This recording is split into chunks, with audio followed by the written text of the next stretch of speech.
Te voy a hablar de cine. Hace 11 años, Woody Allen hizo una película en Londres que se llamó Match Point. Sí, la vi. Yo no sé si contar el final, pero es la historia de un asesino que en el último momento, por una circunstancia muy azarosa, zafa de ser descubierto. Digo esto porque hace un ratito, cuando hablamos dos palabras antes de subir, te dije, vamos a arrancar en los días en los que la Argentina, hace casi un año, estaba definiendo su suerte. Y no me parece que la Argentina sea un criminal, ahí terminamos la analogía, muy por el contrario. Pero aquellos días determinaron estos días, claramente. ¿Vos creés que efectivamente esta analogía vale? Esto es que la Argentina estuvo jugando su suerte por decenas de votos hasta que finalmente se concretó, por una serie de acumulación de factores, el resultado que determinó un nuevo gobierno y un nuevo ciclo? A ver, sin duda, sin duda. A ver, lo primero que sucedió hace un año, un poquito más de un año, es que perdió el peronismo. Contra la opinión del 90% de los argentinos, lo que votaban y lo que no votaban. Al peronismo creían que el peronismo seguía como una especie de destino manifiesto, que no se podía ir del poder. Y la segunda novedad es que quien le gana al peronismo es un hombre que por primera vez en 70 años no pertenece a ninguno de los dos partidos históricos del país. Es decir, desde 1946 en la Argentina se votaba, cuando no había gobiernos militares, se votaba por radicales o por peronistas. Por peronistas más que por radicales, pero esta era la... Y por primera vez le gana al peronismo alguien que no viene de ninguno de esos dos partidos políticos. Por lo tanto, tenemos un presidente que tiene otros métodos, otras formas, otra manera de ver la política, otra manera de hacer política. Yo no creo que Macri no hace política de otra manera, muy distinta a la que estamos acostumbrados a analizar en los últimos años de la política argentina. Y lo tercero que sucede es que el peronismo, ante esa derrota inesperada, se queda sin liderazgo por primera vez en 30 años, por primera vez en más de 30 años, por primera vez desde 1983.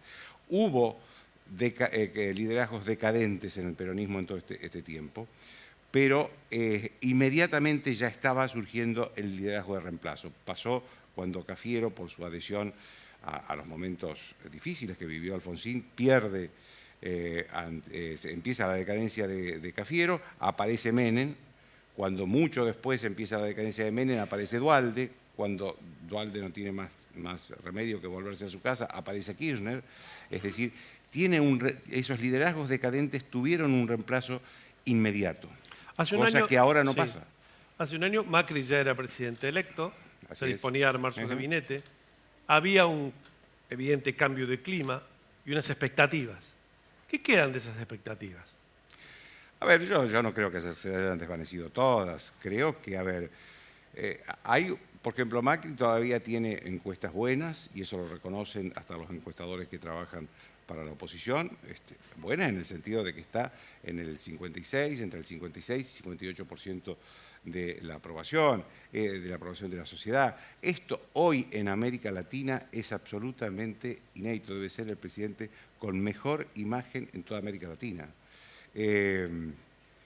Que dentro de ese porcentaje hay un porcentaje alto de simpatizantes de Macri que lo miran con un poquito de crítica a esta altura del partido, es cierto, y fundamentalmente por dos razones.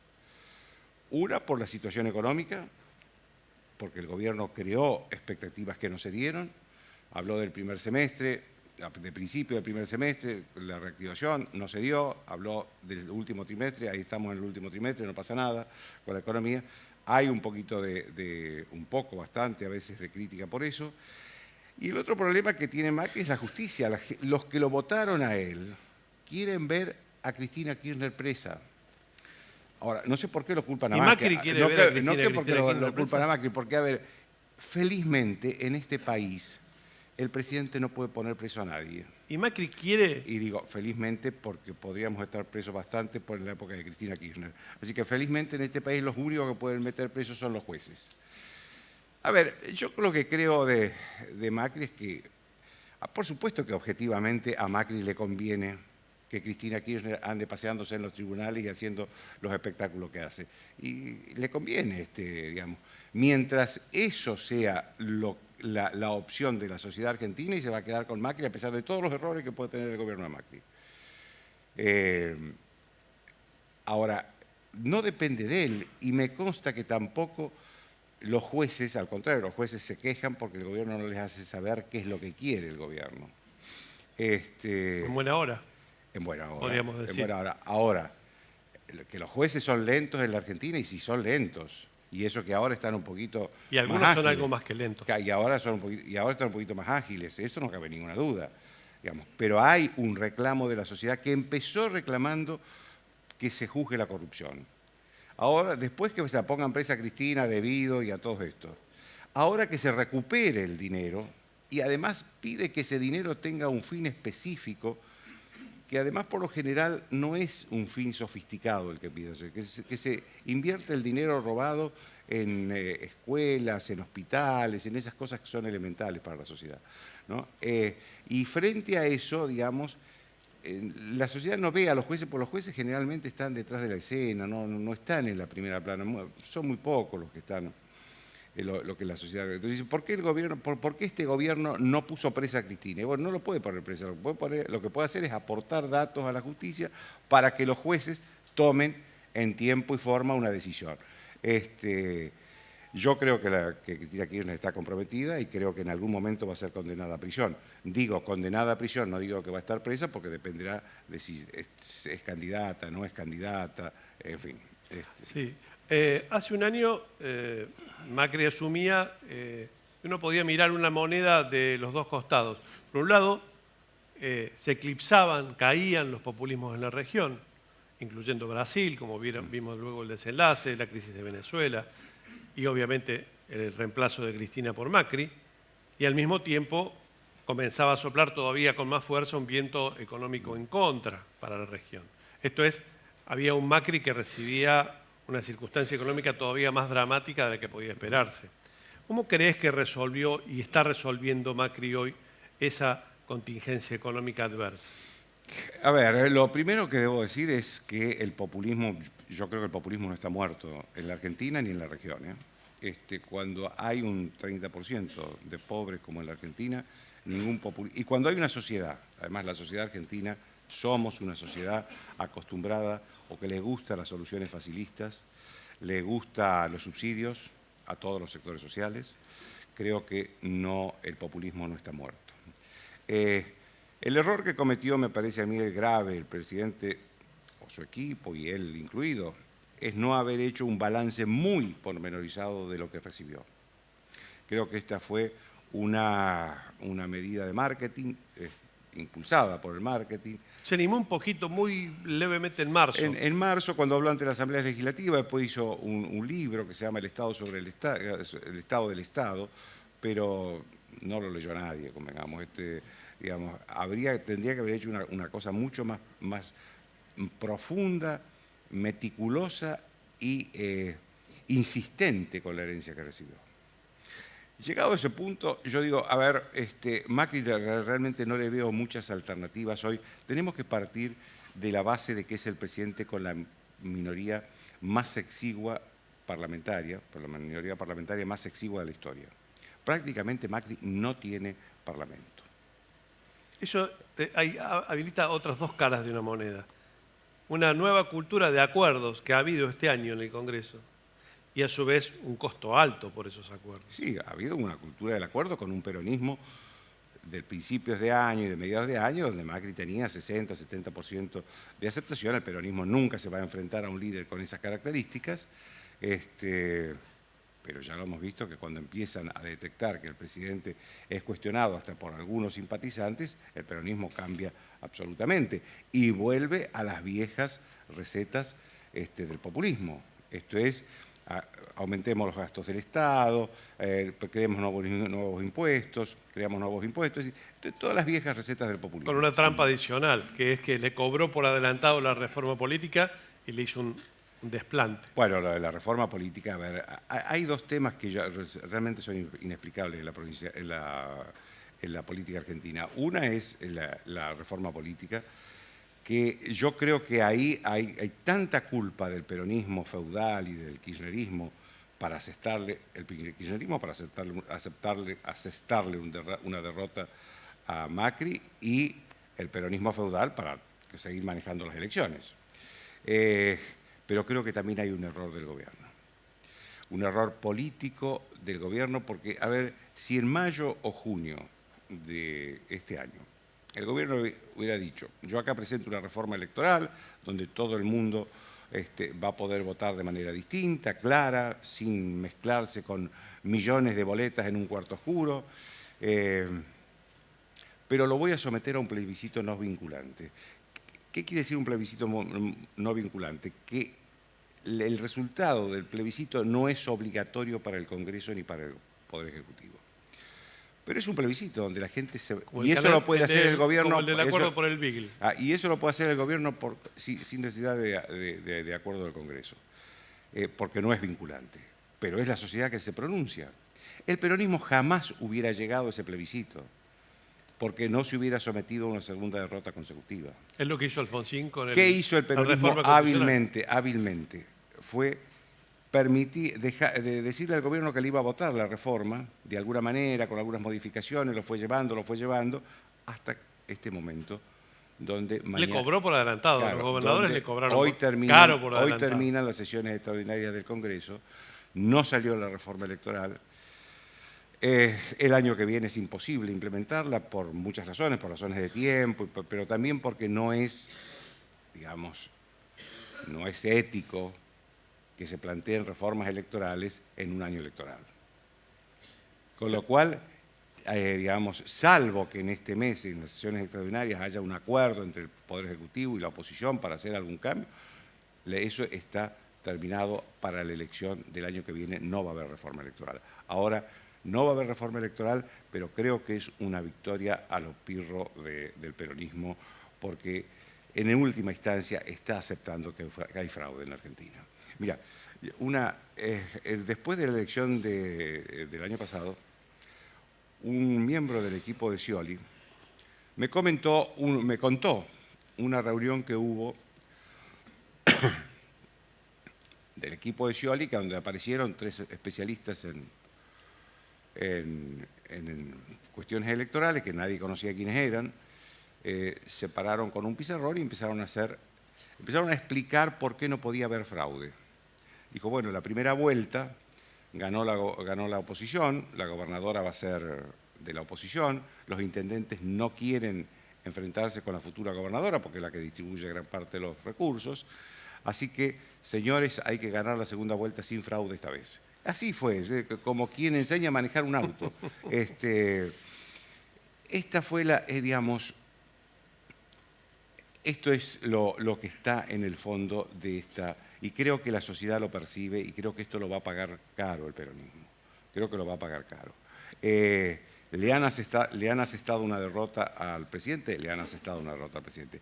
¿Quién lleva las de perder a largo plazo? Creo que es el propio peronismo y sobre todo el peronismo en sus versiones más feudales, menos democráticas, como es gran parte de la provincia de Buenos Aires y el norte argentino.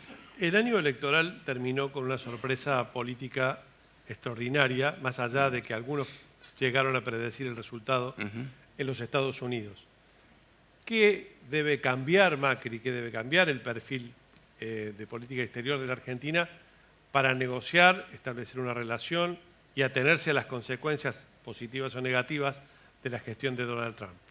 A ver, yo creo que ahí, digamos, a mí lo que me sorprendió es cómo en Estados Unidos y en el mundo, Europa sobre todo, estaban convencidos de que ganaba Hillary Clinton a pesar de que las encuestas le estaban dando un margen de 1,8 nada más. La última encuesta de Washington Post y CNN le da una encuesta nada más que del 1,8, que es exactamente la diferencia de votos a favor de Hillary Clinton que hay. Exacto. Si la encuesta fue perfecta. Lo que no midió la encuesta fueron la distribución de los delegados en cada el estado. colegio electoral. Pero se convencieron que ganaba Hillary Clinton por poco, pero se convencieron todo el mundo. También que se sorprendió todo Estados Unidos, se sorprendió Europa, se sorprendió todo el mundo. Y yo digo, con esa diferencia no había que sorprenderse. Y creo que ahora el mundo está en otra situación bastante parecida a esa, y es, bueno, Trump va a cambiar. ¿Por qué va a cambiar? Tiene 70 años. Tiene 70 años. ¿Conoce A a los 70 alguien años no cambia que es nadie. A exitoso? los 50 no cambia nadie. ¿Por qué va a cambiar a los 70? ¿Por qué cambiaría siendo exitoso hasta ahora? Hay mecanismos en Estados Unidos que condicionan a un presidente. Sí, hay mecanismos. Está el Congreso, está el Poder Judicial, están los factores económicos. Pero por ahora su partido tiene mayoría en las dos cámaras del Congreso, que a muchos de sus partidarios no le gusta Trump, y es cierto, no le gusta Trump a muchos de sus partidarios, pero es cierto que mientras tenga popularidad, el partido no lo va a abandonar. El Poder Judicial va a tener la oportunidad de tener una mayoría conservadora en la Corte Suprema. Es decir, no sé por qué va a cambiar tanto Trump. En cuanto a Macri, vamos a lo concreto, yo creo que la relación personal va a ser buena, muy buena. Creo que es el único presidente del mundo a quien Trump conoce de vidas anteriores, digamos, ¿no? Lo conoce de alguna manera a Putin también, pero eso es por sus negocios de ahora y ya con Putin presidente de Rusia. Pero a Macri lo conoce cuando ninguno de los dos pertenecían a la política.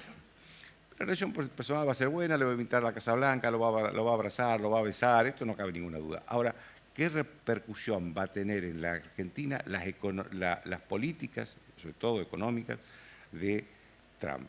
Si él insiste con una política proteccionista, con una política desarrollista, populista, digamos, dentro de Estados Unidos, esto va a subir las tasas, esto va a provocar muchos problemas en el comercio, que es a lo que apuesta Macri, precisamente a mayores exportaciones.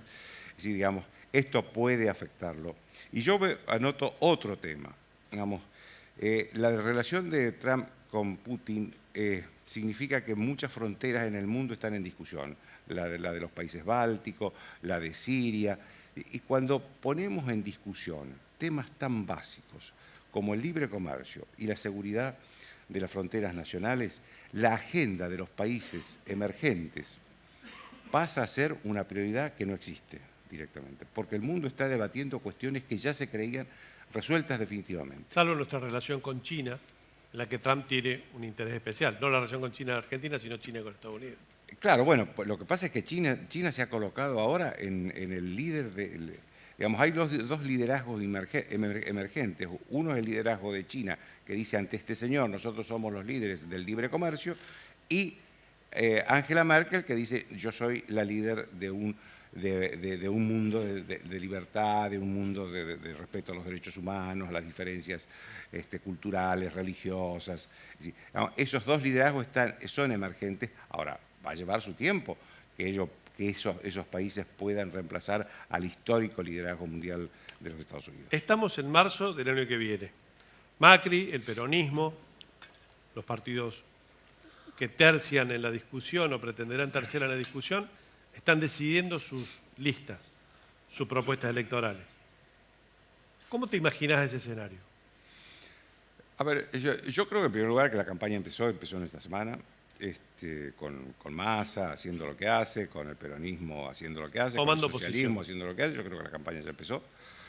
Y creo que lo que se va a dirimir el año próximo es si realmente Macri es un paréntesis corto en la historia o si se reconstruye un sistema bipartidista con dos coaliciones. Primero la coalición peronista, que es una coalición, obviamente, porque ahí entran derecha, izquierda, centro, arriba, y la coalición que actualmente gobierna, de tinte mayoritariamente no peronista, pero que tiene algunos elementos peronistas. Yo creo que esto es lo que se dirime el año que viene. Si va a haber un sistema, se va a restablecer un sistema bipartidista y por lo tanto, como decía Jorge Fernández Díaz, un sistema de alternancia en el poder, o si volvemos al peronismo como partido hegemónico, ¿no? Y yo ahí no descarto un regreso al populismo. Ahí ves a Massa regresando o reunificando el peronismo o como uno de los actores de esa reunificación. Es una posibilidad, digamos, la provincia de Buenos Aires es decisiva el año que viene. O sea, por supuesto, si gana Massa la provincia de Buenos Aires el año próximo, sin duda se convierte en el líder del peronismo, porque el peronismo sigue al líder que ha ganado una elección, al líder que le ofrece poder electoral. Pero también puede haber otro escenario, que no haya un Massa ganador en la provincia de Buenos Aires, pero sí que en la suma total del país gane el peronismo y por lo tanto haya otros líderes que sí hayan ganado muy bien en su provincia, el caso de Urtubey en Salta, y algunos otros, y eso los coloque en la figura emergente del peronismo. La última. El macrismo necesita más de la recuperación económica que de una activa política o más de una buena política que de una recuperación económica para ganar las elecciones o competir con posibilidades. Yo creo que necesita las dos cosas. Primero, la condición elemental es la recuperación de la economía, sin duda. Acá viene una mesa de economistas, yo creo que hablo con todos, así que la unanimidad de ellos es que el año que viene vamos a estar mejor en materia económica, pero creo que también es importante la elección de los candidatos. En última instancia, votamos por personas concretas el domingo de las elecciones. Y en tercer lugar, creo que tiene que haber una iniciativa política del gobierno, un gesto, un acto político del gobierno que sea disruptivo de esta política previsible, serena, que nosotros la elogiamos y estamos de acuerdo de Macri, pero sí tiene que haber algo disruptivo antes de la elección, como para que el presidente pueda decir que realmente está presidiendo un país distinto. Gracias, Joaquín. Gracias a ustedes. Gracias a ustedes.